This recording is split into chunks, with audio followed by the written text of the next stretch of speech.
Hi everyone, and welcome to the 17th episode of the World of Work podcast. In today's episode, we have Sizolwethu Buthelezi, who is an investment banking analyst at one of the biggest investment banks in the world.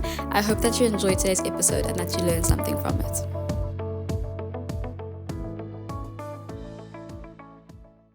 Hi Sizo.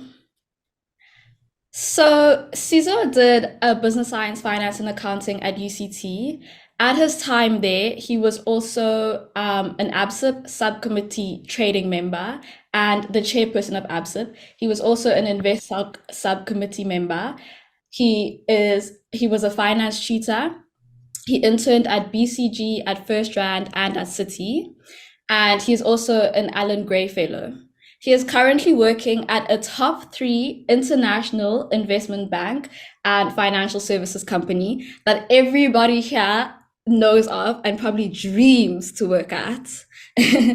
Hi, Sizo, how are you? How have you been?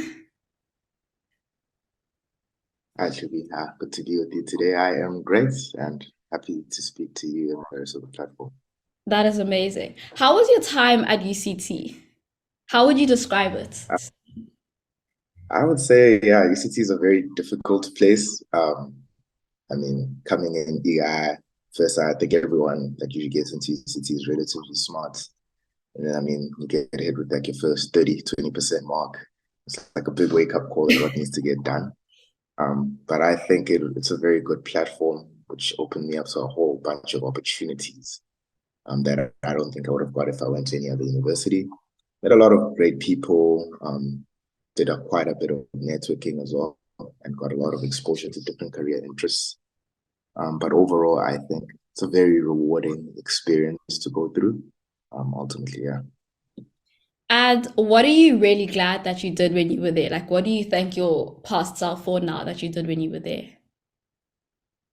I think joining societies, I think just actually, no, take that back, being involved. Whether it was through joining societies or applying for everything, I'm not going to lie, like if there was an opportunity, I would apply. A bank would be hosting an event saying 3rd years and up only. I'd be first year. I'd be there with my application. I'd even like go as far as actually just going out to events, even if they were exclusively for like older years. Because it did give me a significant head start in terms of networking, being able to see how I can position myself for better opportunities. And I think that definitely helped down the line, setting me up for, where I am right now. Okay. And is there anything that you wish you did more of? Sometimes I regret not maybe focusing on my academics a bit more. I Okay. think university, especially like Cape Town, where you have a lot of people with different interests, maybe people are starting businesses, tried my hand in that. Not that I regret doing some of these things, co-founded an NPO with another candidate, with another fellow, which went quite well, took up a significant amount of time. My involvement in societies. So I was really passionate about assisting students sort of enable themselves for a better future. So I think I did spend quite a lot of time trying to, being involved with the society, playing sports for UCT. I played basketball in my first year and part of like my second year for the university, which was quite interesting. But yeah, because of that, it ultimately neglected my academics. Fortunately, I had to maintain some form of academic standard, but I do think I could have done a lot better. But that's just more of a personal thing. It didn't really change anything at the end of the day for me. Okay. And now, so did you ever know did you know for sure that you like wanted to go into investment banking? Or like did you consider the CA route at first? Like, is that what you wanted to do? So interesting story on my side. Like for me to even discover the business science finance with our accounting degree, it actually happened in my high school years. So in like grade 11, we had like a top achievers tour where we toured a lot of big companies in the JSE, speaking to different people. And the person that spoke to me, I think, is when we visited R&B. He was like speaking about being a deal maker. And I was like, he just had so much charisma. He was just so passionate about what he's speaking about. And he had a very nice watch on. So I was like, hey, man, I'm trying to get like you. Then I asked him, And he said, yeah, I know. The fastest way into corporate finance into South Africa, I mean, it's the prize people sci finance with the accounting degree. I mean, from there, I was set. But surprisingly enough, when I got to UCT, I mean, obviously now you're getting exposed to a whole bunch of career options. It's like, okay, you could be a consultant, could be, I don't know, get involved in data, you can be a chartered accountant. And I mean, for me, it was like, cool. There's only two routes to get in. It's like, it's either I break in straight out of school, which is very, very difficult to do, or as a backup, I become a CA and then try breaking. Like for me, it was like investment banking or nothing. It was never An but option. until I did like consulting it was never an option. Yeah. Then I did like the Grow at BCG program and I was like, oh, consulting is actually kind of interesting. Then obviously we had to do like casework and I was like, maybe it's not that interesting. then there was funny enough at an InvestSoc event. It was like an impromptu, unplanned event. I think the portfolio was a day in the life at the time. I don't know if it still exists, but they actually hosted an event called with Will Blackie. So at the time, he was the head of Standard Bank's corporate finance, well, the investment banking team, and he was just brilliant. Oh, It wow. was like I literally left the room saying, if there's one thing I'll do in my life, become an investment banker. I think the way he just described it, he made it seem like such a noble profession. So post that, I mean, for me, it became, I need to get an internship. I need to try breaking. So that's pretty much it. Oh, wow. And then, okay, so then now you became an investment banking intern. You were the only person, if I'm not mistaken, in your year that got into the firm through like Yeah. an internship. How, like, what did you do? What do you think you did differently to compared to other candidates, especially because I know that the firm is like so big and popular and so many people want to work there. So I have no doubt that a lot of people applied. What do you think it was about you? I think I'm going to be 100% honest. So maybe I just need to step back a bit. I don't know if you guys, there's like a YouTube channel of a young lady called Nkita. Yeah, I mean, for me, that was like my first glance into the firm. yeah. And I mean, the way she spoke about the film for me definitely resonated to where I wanted to see myself. I mean, banking is very tough. So if you speak to a lot of different guys, they'll tell you the culture is kind of brutal. I mean, which it is relatively depending on how you look at it, right? But from there, I just knew I had to position myself. So I actually reached out to a graduate recruitment specialist, a lady called Tracy Ashington. I mean, she assists a lot. She assists a lot of people in finance. And I think I just wanted to gauge my readiness for when applications open. So this was in the January of my final year. Okay. And she was like, I mean, she shocked me. It was like, you are so behind in getting ready for these interviews. Bear in mind, interviews open in like March. She's telling me in January that you're not ready. I mean, which was very good advice. She was like, this is what your CV needs to look like. You need to network with so and so and so. You need to actually be very intentional about who you're reaching out to. I think, and just preparing for your technical interviews. She was like asking me, like, I mean, I'm a finance student, but like, I'm pretty sure everyone knows what a DCF is. But if Mm. I ask them, walk me through a DCF, she was like, these are the type of questions you get asked. And I was like, oh, okay. Started scrambling and I started prepping. And I started reaching out to bankers on LinkedIn, people I knew, alumni of UCT, InvestSoc as well, ABSIP. And I was like, okay, and then fortunately enough, there was a guy who assisted me, or a lot too, who worked at Citi at the time. He was an associate at Citi at the time. And actually, in terms of the prep, actually need a lot of people really underestimate. Like banking is so meticulous that your CV has to be a standard for. Like there's a standard investment banking CV format, cover letter format. The way you need to speak about your personal background, your story, the way you need to prep for your technicals, and you just have to have a general interest in finance. So it took me a better part of 2 months to actually properly prepare for interviews, like technicals Wow. wise, to really be up to scratch. And fortunately enough, one of my closest friends, we were both doing this together. He's actually at our rival top three investment bank, maybe the second best bank after us, I'd say.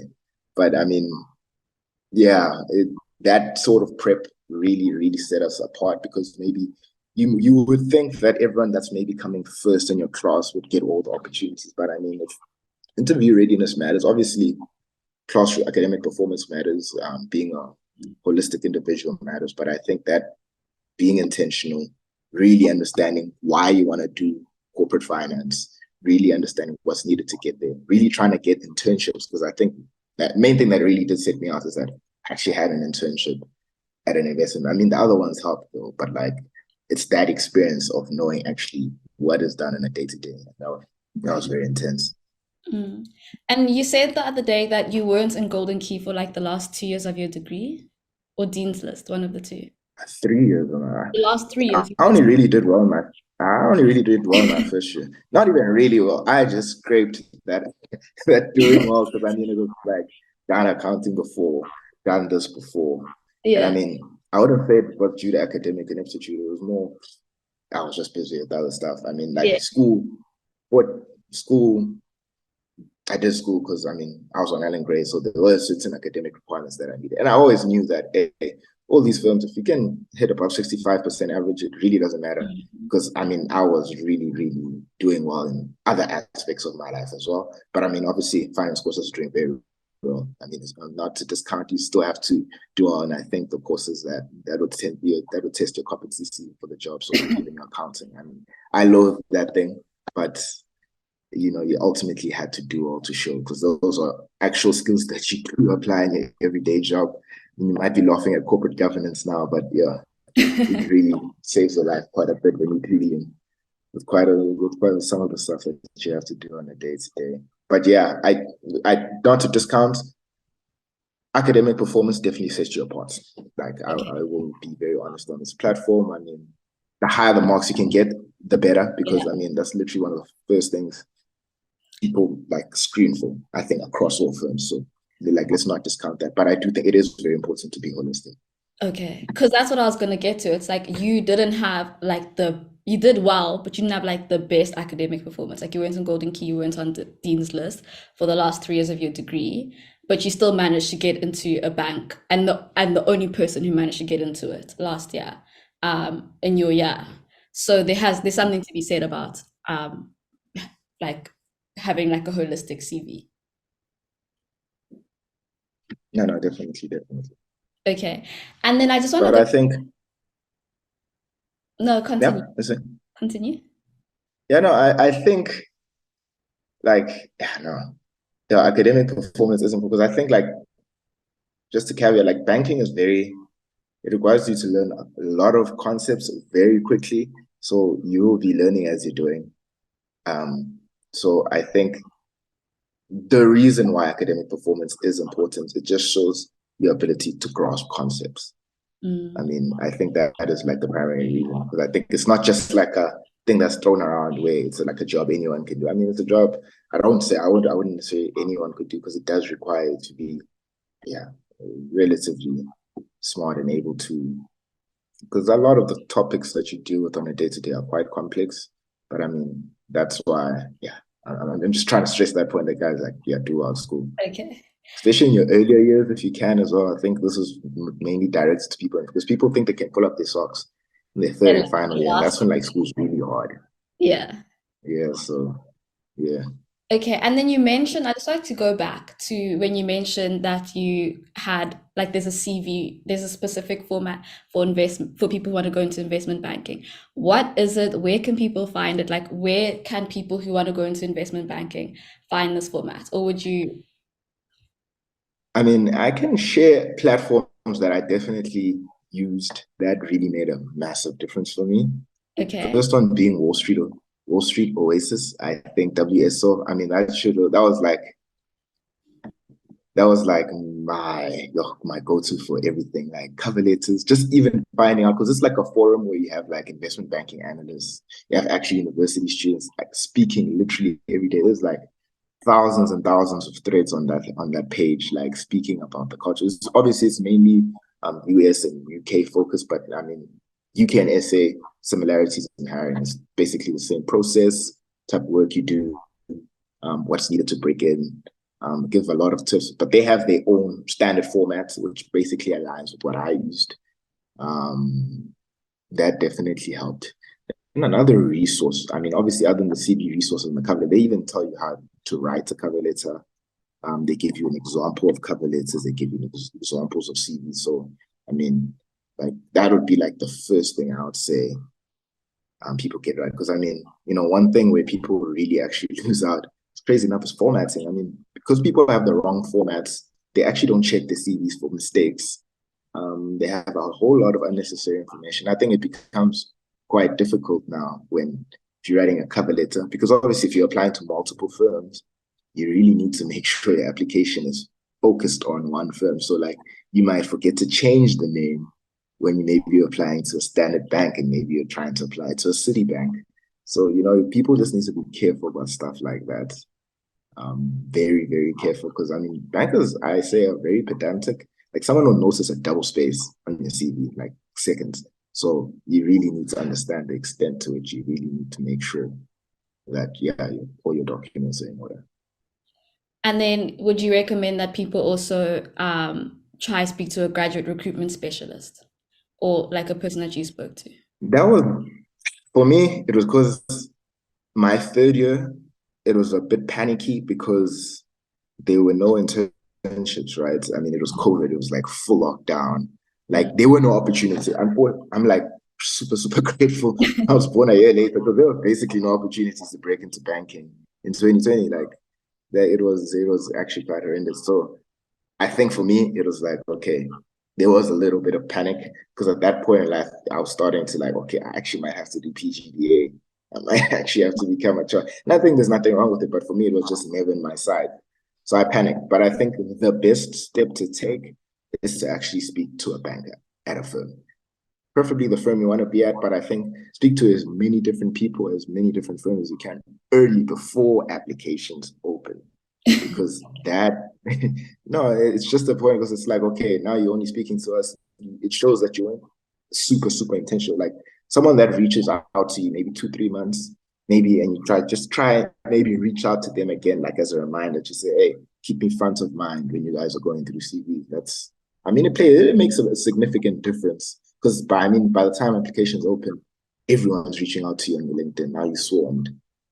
So it really does become difficult. So like they would give you the best, 100% the best insight.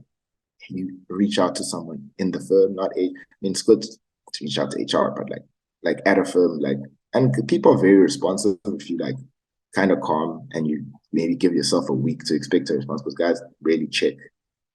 But I mean, I found them pretty much maybe 9 out of 10 people responded to me, and like we didn't have any common link connection. So they're willing to hop on like a 30-minute call.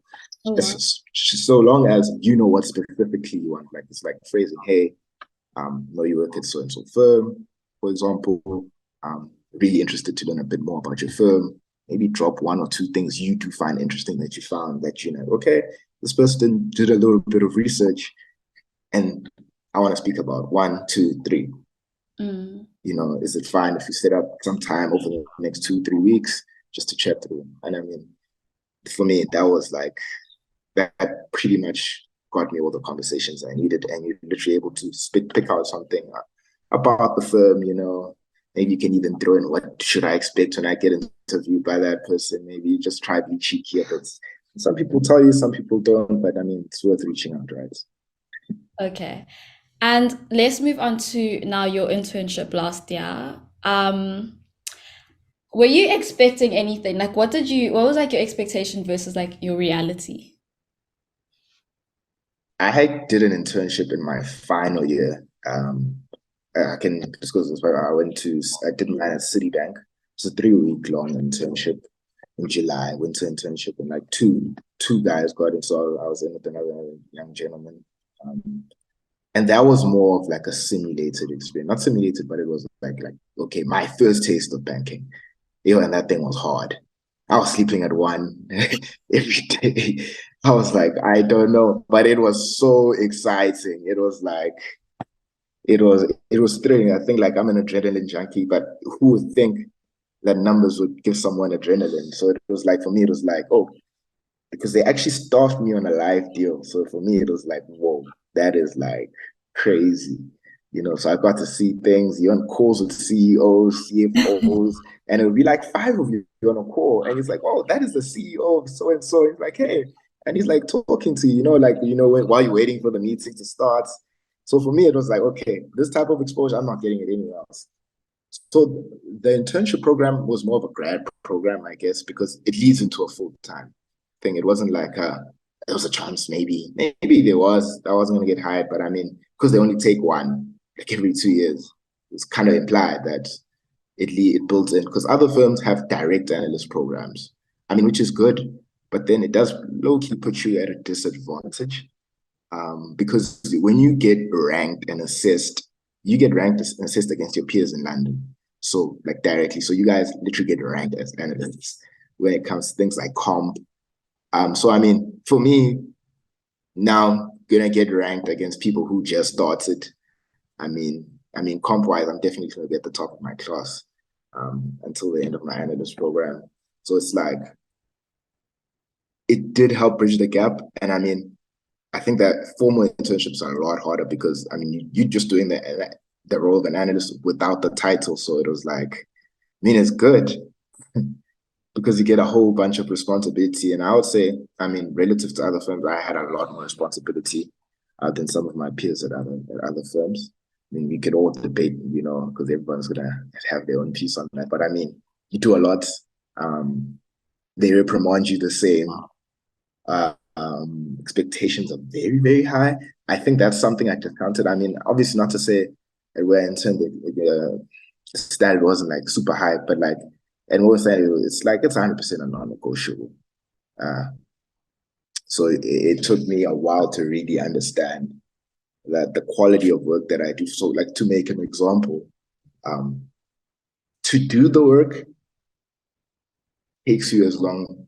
It takes you as long to do the work as to check the work. So if it takes me 4 hours to do a task, how do you, maybe not 4, but I'll be checking it for like 2 hours. Like we are ticking every single number on that page, every single number. Like there is no room for a typo. Because I mean, if you delivering first class work, you really have to have first class systems in place to make sure that it happens, right? Oh, wow. So and I think for me, that was like, okay, because it's like, and as a result, because the culture is excellence, everything else really follows. So even the way you work is very methodological. Guys literally hold your hand throughout. I mean, even as you're a senior, like people, not to say your hand's held, but like, I mean, there's just a lot of quality control in all our outputs. So for me, like, I was like, this is actually amazing. I'm like, okay, because I've actually kind of applied that to every part of, other parts of my life. And I mean, people do like, why are you so pedantic? Why are you so, it's like your OCD, but in a work sense, but like 100 times more intense. So it's, yeah, very, very interesting. That caught me by surprise. You mentioned that you go to bed like after midnight. Do you still do that? It depends. Everything is deal dependent. I mean, generally, you'll find as analyst hours very long out, especially when you start out. And I'd mainly attribute that to like the fact that you are actually learning everything you're doing. Like it's not like you don't know how to do most of the stuff. So most of the time, it's just literally like the tasks that used to take me 3 hours that I can do 45 minutes now. Oh, okay. I mean, so it's like, of course, if you're going to be struggling your way through, because that learning curve is steep and it just doesn't stop, especially if you have that first year and a half, it is endless. Obviously, it also depends on like deal volume and what you're busy on, how many things you're staffed on. I think, fortunately for me, my team definitely tries to make sure that, we aren't really putting very scary hours every day. But I mean, sometimes it's uncontrollable. If an output, if there's a deadline now for like 9 a.m., then there's another one for like 12 a.m. or like 2 different things, 12 in the morning for 2 different things. You best believe that you're going to have to make that sacrifice and work to try and make sure that you get, the desired output. And another issue with bank is a lot of stuff needs to get reviewed. Not issue, but good thing. A lot of things need to get reviewed. So go level 1 up above you, it'll come back you process the changes. It'll go 2 levels above you. It'll come back down. You process the change. It'll go 3 levels above you. It'll come down. Then it'll go maybe a final level above you. Comes down, makes the change. So because of that iterative process, like it ends up eating into time going on. But like on average, maybe I finish around maybe slightly before sometimes. Okay. Yeah. And lastly, please can you take us through a day in your life? Like, how does a day in your life right now look as an analyst? It depends. I'll have maybe 2 days in my life. Okay. There will be a calm one and then like a busy one. Calm day. If it's very calm, I'll go to the gym in the morning because then I get into the office at like 9. Just grab something to eat, start my day. Actually, even before that, my day starts at like actually 7:45, but maybe I'll still be in bed or getting ready to gym. We have like a call where we have our research team just run us through what's going on in the SA markets, sometimes international markets. We have our firm economists speaking to us. So, you get that quick summary ahead of the day, get into the office, have breakfast. Then there's like a note that they release where I just read like, okay, what's the exchange rate? Where's the JC sitting this day? Where's the gold price sitting at? What's moving the markets today? Give myself like good 10 minutes. Then I'm like, okay, I know what's going on for the day. Cool. Map out my tasks, like quick 5 minutes about what I need to do for the day. Then I get on to my first staffing. Most of the time, I usually had done work the previous nights that I'd sent to my associates. So usually it's me and my associate usually have whatever meetings between him and I that usually have to run through some changes, comments, initial thoughts on whatever output I produced. And then we'd be like, okay, process those changes. Then it'll go on like literally it's 12 now. Like literally it'll be like 3 hours. Like you just don't know where the time's gone. Now you actually have to send that now to our senior. So it's like, okay, what's going on? But now I'm getting chased on another project that's completely unrelated with a completely different team. So I mean, they want their stuff too, right? So it's like, okay, let me put this on pause. Let them know that I'm putting it on pause. I start if a task that I needed, maybe it's a piece of research. Then maybe one of my seniors would walk into the office saying, hey, they actually need help with this piece of research and they actually needed like the next 10 minutes ahead of maybe another call that they have. Now, you had budgeted time to do this and maybe you have a deadline at 12, but they're telling you now they need a piece of research or something. You have to like now make a judgment call. What's more important? You quickly get that out to them, do a piece of analysis for them, done, do that, maybe hopping on calls. Because things days vary, you never know. Sometimes your whole day is just calls. Then maybe I have calls from like, okay, I'm actually sworn from 12 to 4. Like literally, maybe I'll try to grab lunch in between calls because fortunately there's like a new cafe and olives and plates downstairs. So I go grab something, come back. But like days go on to 4. Back to that initial task with my associates. Maybe we sent it out to a senior. We're having a sit down with our senior to go through the analysis. Because I mean, the great part about the job is that seniors are very hands-on. So it's like they're actually walking through the thought process of why we're doing what we're doing. It's not like you're just doing work because it's like we're not smart on the assignment. Like you actually have to understand why. And I mean, where we're trying to get to ultimately. So it's not like people are editing and start making edits for the sake of it. They're trying to show you, this is where we're trying to get to. And this is the way that best communicates that. When we go through those, then maybe a third project I'm staffed on, like starts picking up. They're like, hey, actually we received traction on this.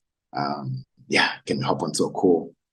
Next thing you know, post that call, you have like 6 hours of work. Now it's midnight. So I mean, in between that, you're eating. Fortunately, you have a supper, a very generous supper allowance every night if you stay past a certain time. So it's like, okay, and that's great. But then, I mean, then the day's gone. Like that's literally it. Like there's just not enough hours in the day because everything is urgent and everything is due now. So it's like you just have to assess your priorities. That okay, and it's kind of painful because I mean, if you're working for another team, it's not easy to tell someone, hey, this guy's stuff is actually more important than yours right now.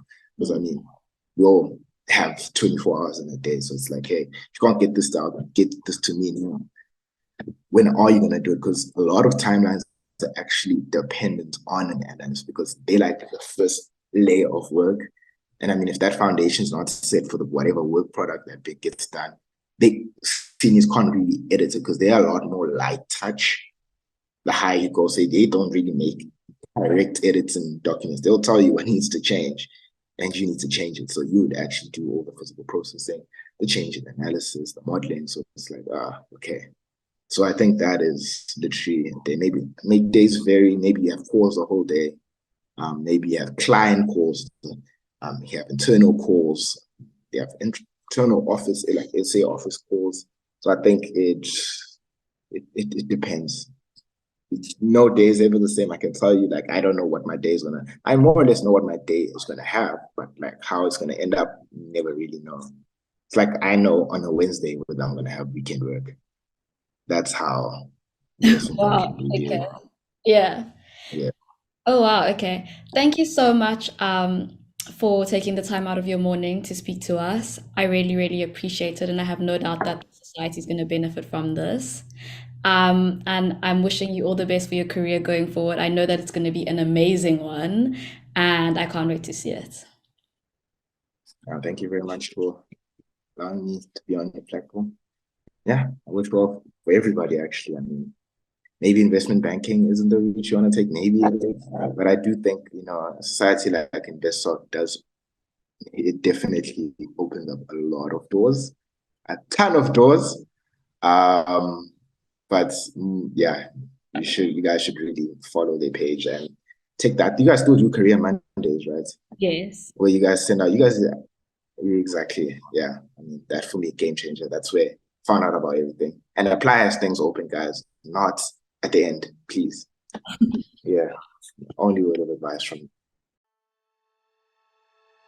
I hope that you enjoyed today's episode and that you learned something from it. Please remember that the InvestSoc Times launch night is tonight, Wednesday the 4th of October from 5:30 for 6 p.m. We are launching our annual magazine and I have no doubt that everyone who goes is going to enjoy it. There is an iPad up for giveaways, cash giveaways, and also a 500 Rand take-a-lot gift voucher. Come out, have some fun with us, and stand a chance to win one of these giveaways. See you again next week. Bye.